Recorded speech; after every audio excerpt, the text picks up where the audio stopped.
Pada Sabtu 29 Juni 2024, sebuah video ramai dibicarakan warganet di media sosial Telegram.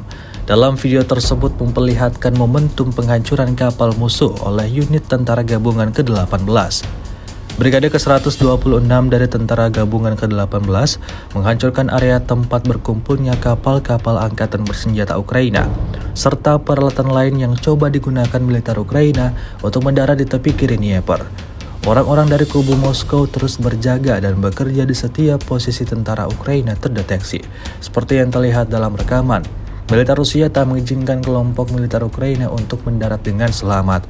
Alhasil, kapal-kapal mereka diserang dengan sangat brutal.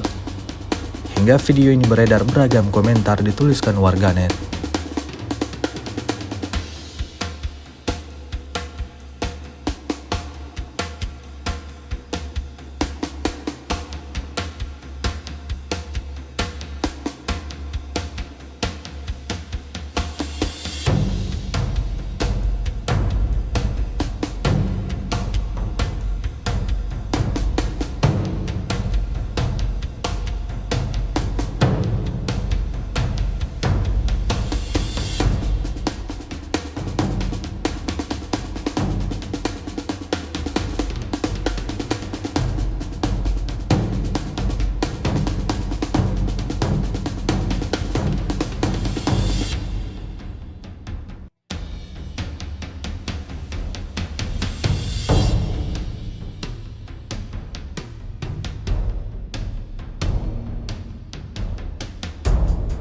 Download Tribun X sekarang, menghadirkan lokal menjadi Indonesia.